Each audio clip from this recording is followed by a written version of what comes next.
नमस्कार दोस्तों, DD red के एक और एक्शन वीडियो में आप सभी का स्वागत है। मैं हूं आलोक। तो आज जो वीडियो लेकर आया हूं, वीडियो है नाम शेख का और इसका टाइटल है Italy PM biggest gift for Indian student. तो जाहिर सी बात है कि जो इटली की पीएम है और जो पीएम हमारे मोदी हैं, उन दोनों के बीच दोनों देशों के बीच संबंध बड़े अच्छे हैं। कई मीटिंग्स में हमने देखा है कि दोनों बड़े खुलकर बात करते हैं, एक दूसरे के साथ बहुत सहजता से मिलते हैं। तो इसका असर तो पड़ेगा भाई, जब जो दो देशों के पीएम लेवल के जो देश चला रहे हैं, जिनके हाथों में कंट्रोल है, उनके बीच जब ऐसा कोऑर्डिनेशन होता है, उनके बीच जब ऐसा कनेक्शन होता है, तो अच्छी चीजें ही निकलकर सामने आती हैं। तो चलिए देखते हैं पाकिस्तान के लोग भाई इस पर क्या कह रहे हैं। अब इटली की पीएम ने इंडिया के बच्चों को एक वो गिफ्ट दिया है। वो ये है, उन्होंने कहा है कि जो बच्चे यहाँ पढ़ने आए हुए हैं ना, वो यहाँ पर पूरा एक साल ऐसे ही रह सकते हैं, कोई वो नहीं करना पड़ेगा, एक साल पूरा वैसे ही रह सकते हैं। On the other hand Pakistani बच्चों की बात करें सर, वो बाहर जाना चाहते हैं और कैसे जाते हैं आपको भी पता है। उसके अलावा उनको जब पैसे उनके दे के भी उनको वीज़ा नहीं मिलता, बड़े बड़े मुल्क तो बिल्कुल नहीं देते। सर क्या फ़र्क है हम दोनों ममालिक?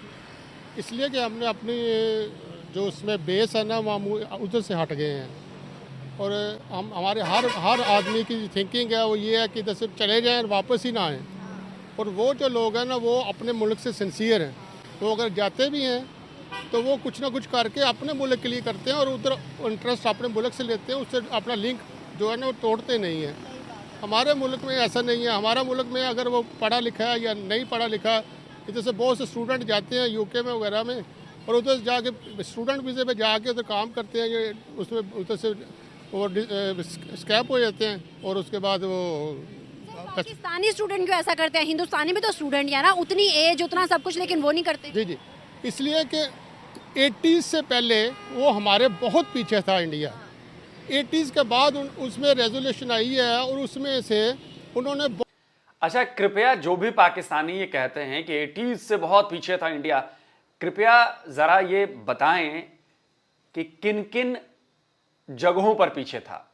इकोनॉमी में पीछे था, एजुकेशन में पीछे था, या इंफ्रास्ट्रक्चर में पीछे था, या इंडस्ट्रीज में पीछे था, या ऑर्गेनाइजेशंस में पीछे था, या डेमोक्रेसी में पीछे था, या मतलब किस चीज में पीछे था भाई? ये तो कहना बड़ा आसान है, एक जमाना था जब इंडिया बड़ा पीछे था हमसे।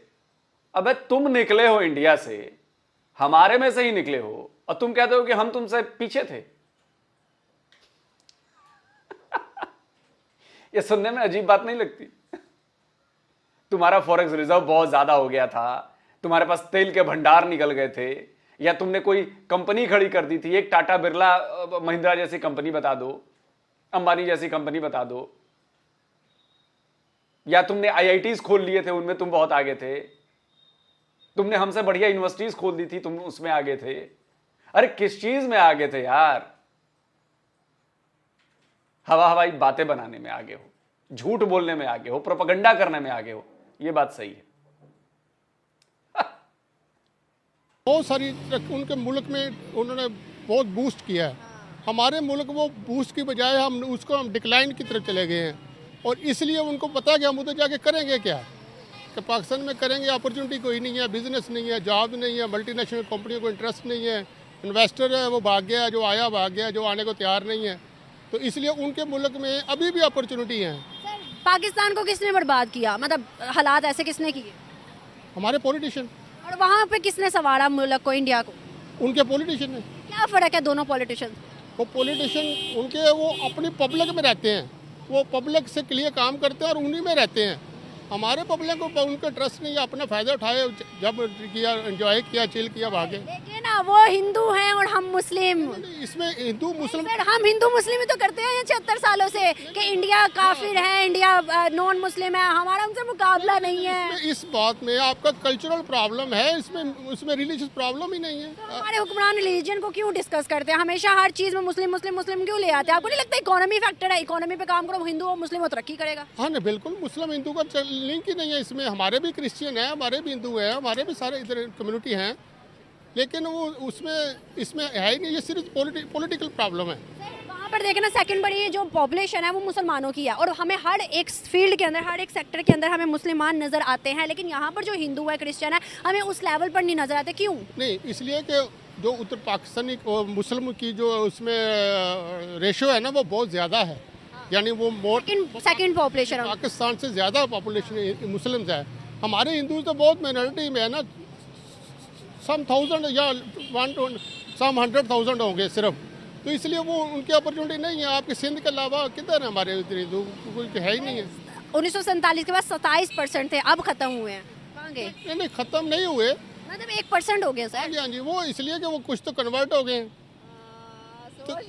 जी जी, कुछ कन्वर्ट हो गए हैं और कुछ चले गए हैं। सर हम नहीं मानते कि कन्वर्ट हुए हुए हैं, हम कहते छोड़ गए हैं यहाँ से। नहीं नहीं, वो ऐसे नहीं है। आपको कुछ परसेंट वो छोड़ भी गए होंगे, कुछ बच्चे कन्वर्ट हो गए हैं।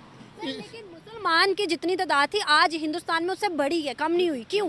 हम तो कहते हैं वहाँ पे जुल्म है, जुल्म होता तो कम हो जाती ना। उसमें यह है कि उधर मुस्लिम जो है ना, वो जहाँ पे वो रहते हैं ना, वो एक कम्युनिटी के तौर पे रहते हैं और वहीं पे वो थोड़ी ग्रोथ करते हैं। वो ऐसा नहीं है जहाँ पे अगर मुस्लिम कम है और हिंदू ज़्यादा हैं तो वो उन पर बहुत तंग करते हैं उसको। एक्सट्रीमिस्ट तो हर जगह होता है ना, हम ये नहीं कह सकते कि दुनिया में मतलब सारे खुशहाल हैं। एक्सट्रीमिस्ट खुशहाल नहीं, वो तंग करते हैं उनको बहुत, उसको मारने की कोशिश करते हैं, उसको दबाने की कोशिश करते हैं, वो राइट्स नहीं देते हैं।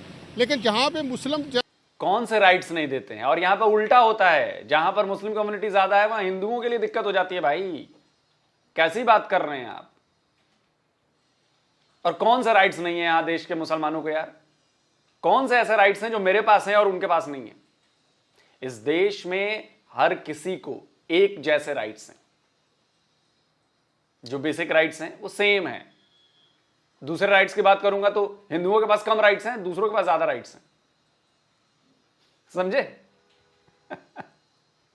इकट्ठे होकर रहते हैं ना, वहाँ पे वो फाइट कर सकते हैं अपने लिए। देखिए ना, इंडिया जवाब दे सकता है दुनिया को, ये कह सकता है कि भाई हमारे बड़े बड़े सीईओज देखो, हमारे बड़े बड़े नाम देखो, हमारा प्रेसिडेंट देखो वो भी मुस्लिम था। ये कह सकता है? ऐसा कुछ नहीं है। उधर आप फौज में नौकरी नहीं कर सकते, आप पुलिस में नौकरी नहीं कर सकते। कितने मुस्लिम है वहाँ पे? कुछ नहीं है। हैं। मैं होके आया हूँ, मैं देखा हुआ है। कब गए थे आप? मैं 2 दफा होके आया हूँ, 91 में होके आया हूँ, 87 में होके आया हूँ। ये बहुत पुरानी बात। नहीं, पुरानी की नई की बात ही नहीं है। जब अभी के आर्टिकल पढ़ लें, अभी के उनके इतना बड़ा झूठा इंसान मैंने नहीं देखा था और मैं इसका प्रोपेगेंडा भी खत्म करता हूं। सेना में मुसलमान नहीं है, अब्दुल हमीद को भूल गया?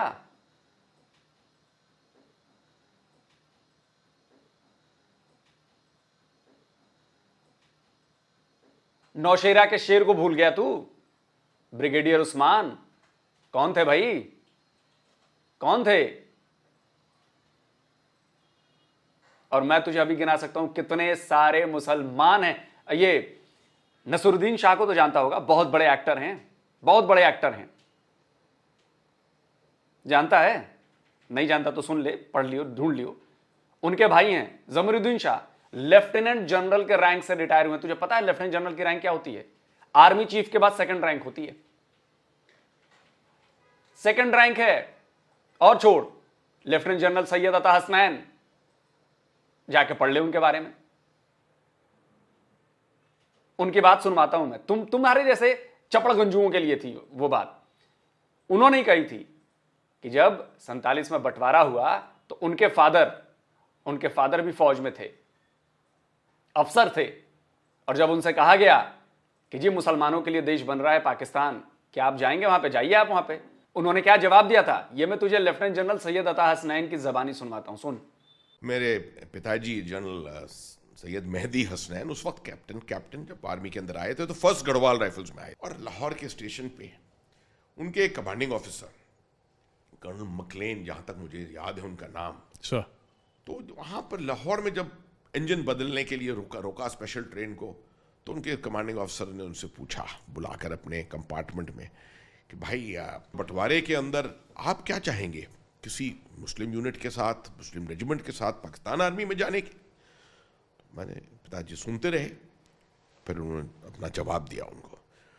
जवाब जो था बहुत ज़बरदस्त। वो जवाब था कि मुझे नहीं मालूम कि मेरा ख़ानदान जो है, परिवार जो है, वो क्या सोच रहा है।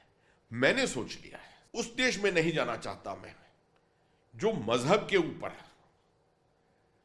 बनाया गया है, on faith, on religion, on ideology. जो देश ऐसे पैदा किया गया है, वो देश अभी सेलिब्रेट करेगा बहुत। जिन्ना साहब सेलिब्रेट करेंगे कि देखिए क्या उन्होंने करिश्मा कर पाया दिया है सर। करिश्मा, बिल्कुल क्या पाया है जी। पहली दफे एक an Islamic nation, a fresh new Islamic nation being born like this. मैं नहीं समझता कि ये बात चलेगी, देश चलेगा। वो देश जिसके अंदर हर जात, हर आइडियोलॉजी, हर मजहब के लिए जगह है, वो देश जो है शुरू में लगेगा हम सबको कि ये देश कैसे चलेगा, मगर वो देश चलेगा। तो मैं तो अपनी रेजिमेंट में रहना चाहता हूं, अपनी पलटन में रहना चाहता हूं, अपने देश में रहना चाहता हूं। सुन लिया तूने? तो जो भविष्यवाणी लेफ्टिनेंट जनरल सैयद अता हसनैन के फादर ने की थी, उनके अब्बा ने की थी आज से 75 ईयर्स पहले, वो हो रहा है ना तुम्हारे यहां। बर्बाद हो रहे हो ना, तबाह हो रहे हो ना, क्योंकि झूठ बोलते हो तुम लोग। ये भारत आकर और भारत के बारे में झूठ फैला रहा है तू, ये झूठी बात कही है तूने। एक स्पेस कंपनी है पिक्सल, उसका फाउंडर एक मुसलमान लड़का है, यंग सा। दबा रहे होते कंपनी नहीं बना के घूम रहा होता। इस देश में बड़े बड़े बिजनेस, अजीम प्रेम जी इस देश के क्या, दुनिया के बड़े बिजनेसमैन में से एक मुसलमान है। शाहरुख खान, सलमान खान, सैफ अली खान, इतने इरफान खान, इतने कौन है वो? किसने उनको सर आंखों पर बिठाया है? हमने बिठाया है। क्या बात करता है तू, प्रोपेगेंडिस्ट, झूठा पाकिस्तानी मक्कार।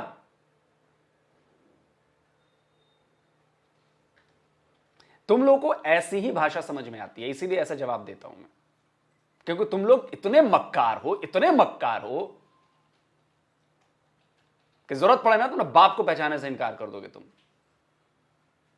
कैमरा ऑन रिकॉर्ड चीज देख ले, उधर मुस्लिम्स हैं, कश्मीर के इतने वो आर्मी में गए। तो कश्मीर का क्या हाल करते हैं वो? सर वही बता रही हूँ, कश्मीर के इतने बच्चे जो हैं वो उसमें गए, आर्मी में गए हैं, उसके अलावा स्पोर्ट्स में गए हैं। वो नहीं है, वो मिनारिटी के तौर पे जाते हैं, छोटे छोटे जॉब के लिए, काम के लिए, जो ऐसे वो मेन फोर्स में नहीं जाते। ना पुलिस में अलाउ है, मैं होके आया हूँ, पुलिस में अलाउड ही नहीं है वो, और ना ही वो जो आर्मी की जो मेन सीट्स हैं उसमें अलाउ हैं। मैंने इतने सारे दे दिए ना, कोई ढूंढेगा ना, हजारों मिलेंगे अफसर मुसलमान। और पुलिस में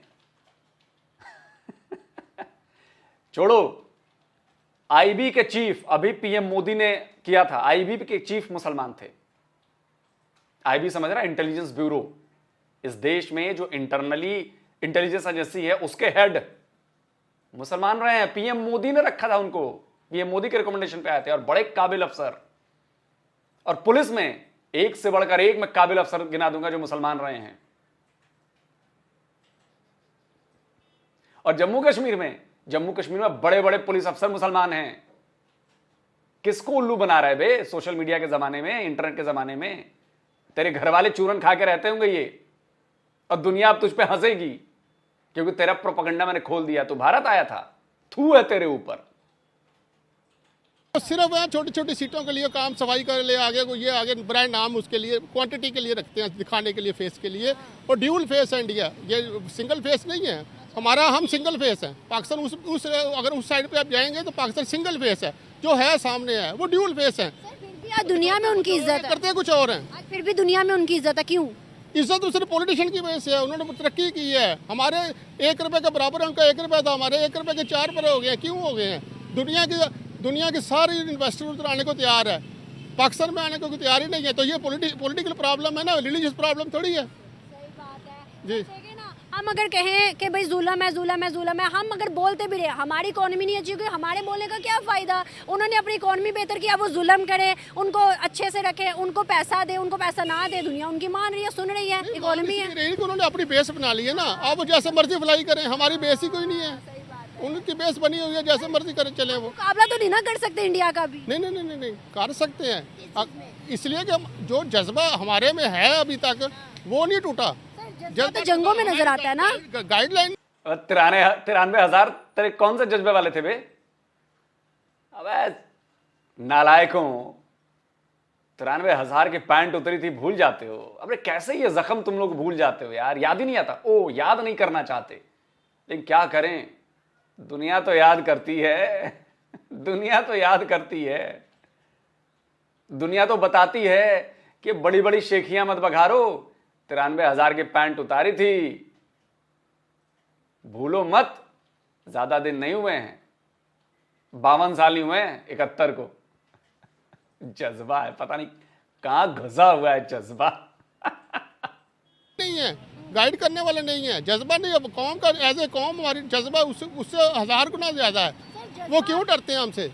अगर वो इसीलिए डरते हैं कि जज्बे की वजह से डरते हैं। उनको पता है कि ये नहीं छोड़ेंगे हमें। अगर वो उनको 1% भी हो ना कि हम इनको मार देंगे या काबू कर लेंगे, वो शाम को इधर आ जाएं।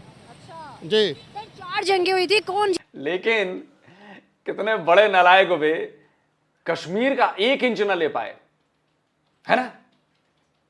हम तो डरते हुए डर गए भैया, हम तुमसे तो डर गए यार, और तुम्हारी फौज से भी डर गए, डर गए भाई। डर गए हम। जाके पूछ जनरल नियाजी से डरना किसे कहते हैं। जाके पूछ उन 93,000 तेरे पाकिस्तानी कलमागो फौजियों से कि डरना किसे कहते हैं। अरे मर क्यों नहीं गए लड़ते हुए? सामने 5 लाख की फौज थी, 20 लाख की फौज थी, अबे मर जाते। और तुम लोगों में तो शहादत के लिए तुम लोग पैदा होते हो, सीधे 72 हुर्रे मिलती, तो मर क्यों नहीं गए वो 93,000?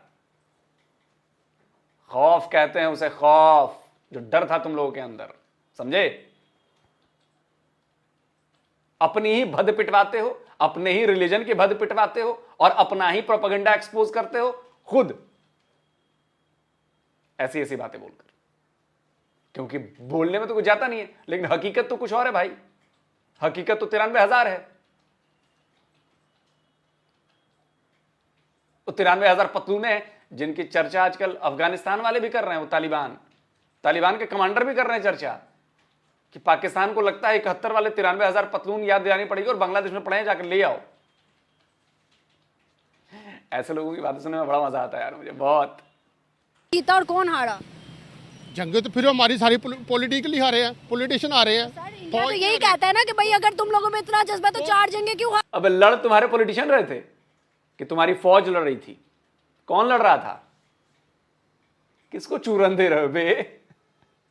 फौज नहीं हारी, वो हमारे सियासतदान आ रहे हैं। कौन आ रहा? भट्टो आ रहा, यही आ रहा, ये सारे कौन आ रहे हैं हमारे? वो नहीं, वो कौम नहीं हारती। ये वही चूरन है कि जब पाकिस्तान की क्रिकेट टीम भारत के खिलाफ जीतती है तो इनकी तरफ से कहा जाता है देखो इस्लाम की जीत हुई है, क्योंकि हमने हिंदुओं को हराया है, इस्लाम की जीत हुई है। लेकिन वही टीम जब हार जाती है मैच, तब इस्लाम की हार नहीं होती, तब वो पाकिस्तान की टीम अच्छा नहीं खेली इसलिए हार गई। वो पाकिस्तान की टीम हारी है, इस्लाम नहीं हारा है, पाकिस्तान की टीम हारी है। अरे पाकिस्तानियों, तुमसे ज्यादा मुसलमान इधर रहते हैं, कम से कम इस्लाम की तो इज्जत करो। तुम्हारी वजह से वो भी बदनाम हो रहा है, तुम्हारी हरकतों की वजह से, तुम्हारे इस तरह के बयानों की वजह से। लेकिन शर्म तो आएगी नहीं तुम्हें, क्योंकि तुम लोग 1 नंबर के लीचर। कौम की वजह से हम खड़े हैं। अगर कौम हमारे ना खड़ी हो तो ये तो शाम को हमें सुबह कच्चा खा के खत्म हो गया आ जाए।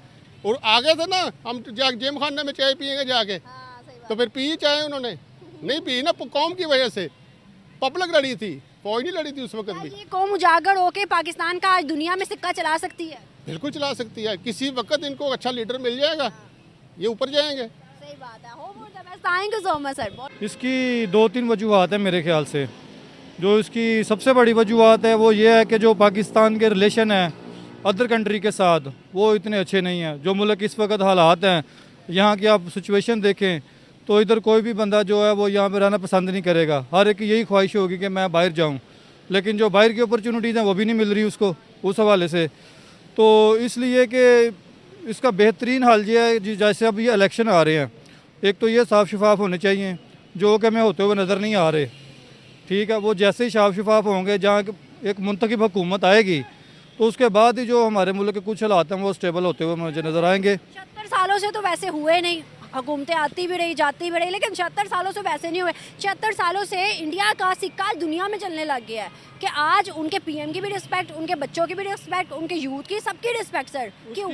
उसकी वजह यही है कि यहाँ पे कभी साफ और शफाफ इलेक्शन नहीं हुए, तो यही वजह मेरे ख्याल से जो मेन वजह है।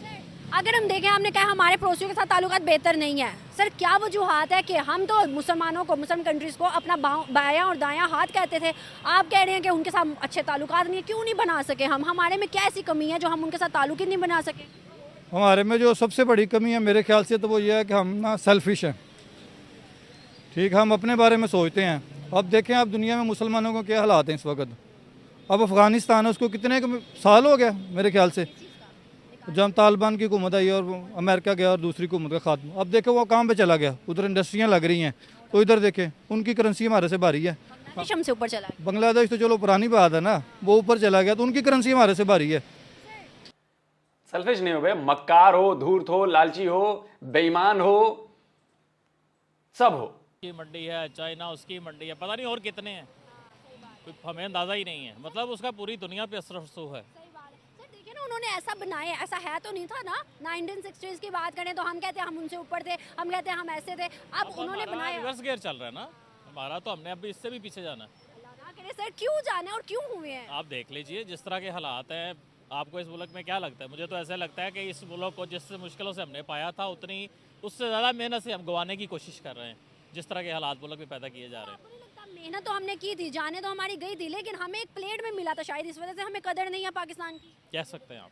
सर क्या वजूहात है कि आज जैसे आपने कहा कि दुनिया में उनका जो है राज है, अब आज सिर्फ दुनिया ही नहीं, यूरोप ही नहीं बल्कि एशिया के जितने मुस्लिम कंट्रीज भी हैं उन पर भी उनका राज है। वो ऑयल ले रहा है, अपने रुपये में ले रहा है, वो कोई इन्वेस्टमेंट कर रहा है तो अपना बेनिफिशियल कर रहा है। सर हमारी ये पॉलिसीज, हमारे ये टारगेट क्यों नहीं होते? पॉलिसीज़ जब देखें वही जो प्रीवियस गवर्नमेंट में जैसे वो कहा करते थे इमरान साहब कि जी आप अपने जो मांगने वाले कंट्रीज़ हैं, मतलब उनकी दुनिया में कहीं रिस्पेक्ट नहीं होती, तो इसी वजह से हम कहीं भी कुछ नहीं कर पाते। आप खुद देखें ना कि 5 रिस्पेक्टेबल बंदे खड़े हैं और एक उसमें बैगर जाके साथ खड़ा हो जाएगा, तो वो 5 बंदों को आप अटेंशन देंगे या उस बैगर को देंगे? तो बैगर कौन है? हम खुद हैं। सर ऐसे तो हमारे मुल्क की कभी इज्जत नहीं हो सकती, हम तो चाली कर्जों पे रहे। देखें जी, ऐसा ही हो रहा है मैम, ऐसा ही हो रहा है। अच्छी उम्मीद रखें अपने। मेरे हिसाब से हर इंडिविजुअल को अपनी सलाह करनी चाहिए, हर इंडिविजुअल को, तब इंशाल्लाह सारा कुछ ठीक हो जाएगा। सर क्या समझते हैं जिस तरह से पाकिस्तानियों को प्रायोरिटी नहीं मिल रही? कहा जाता है, मैंने खैर विजिट कभी नहीं किया, लेकिन जहाँ तक मैंने पढ़ा है, सुना है, ग्रीन पासपोर्ट जहाँ देखते हैं बाहर, वहाँ साइड लाइन लगा देते हैं कि यहाँ से आप जाएंगे और चेकिंग ऐसे होती है। सर क्यों? वो इसलिए कि आप उसको पॉजिटिव ले लें कि हमारा ग्रीन पासपोर्ट है, उसको ज़्यादा ऑनर दी जाती है, तो आप उसको इस तरह से देखें। आगे मत करके कहने वाली बात है, शेर नहीं आया। मैं तो इसको ऐसे ही कहूँगा, क्योंकि अब इंतहा हो चुकी है हर चीज़ की। अब कितना कम क्रिटिसाइज करें? सुधरते नहीं है सर। आप ये देखें ना, हमारे मुल्क में गवर्नमेंट का किसी चीज़ पे कोई कंट्रोल ही नहीं है।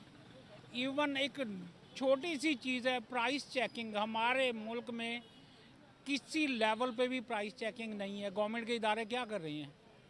कुछ भी नहीं। आप अंदाजा करें ना, जब हमारे यहाँ पर इवेंट आता है, लाइक दूर नहीं जाते, रमज़ान आता है, तो एक दिन पहले ही किस तरह से प्राइस अप होती हैं। On the other hand India की बात करें तो वहाँ पर जब रमज़ान आता है तो वहाँ पर पैकेजेस लगाए जाते हैं। सर हमारे यहाँ पे नहीं है। कहने को वो हिंदू हैं, मुसलमान कम है ना, हिंदू है, लेकिन यहाँ मुसलमान ज़्यादा होने के बावजूद भी मुसलमान क्या कर रहे हैं?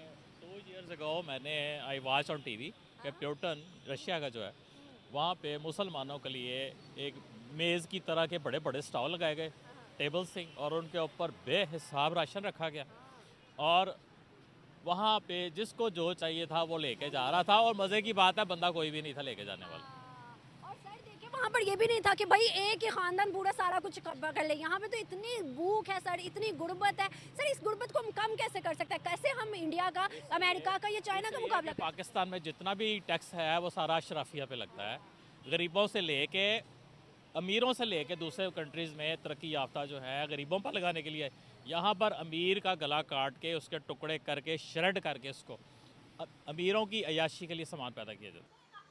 मतलब एक तरह से मैं कहूं तो इस्लाम के नाम पर आपने देश लिया, इस्लाम के नाम पर आपका देश बना, और आज जो है आपका देश पूरे इस्लाम को बदनाम कर रहा है पूरी दुनिया में, क्योंकि लालची आप हैं, भिखारी आप हैं, बेईमान आप हैं। क्या कहें, ये खुद आप लोगों को समझना चाहिए।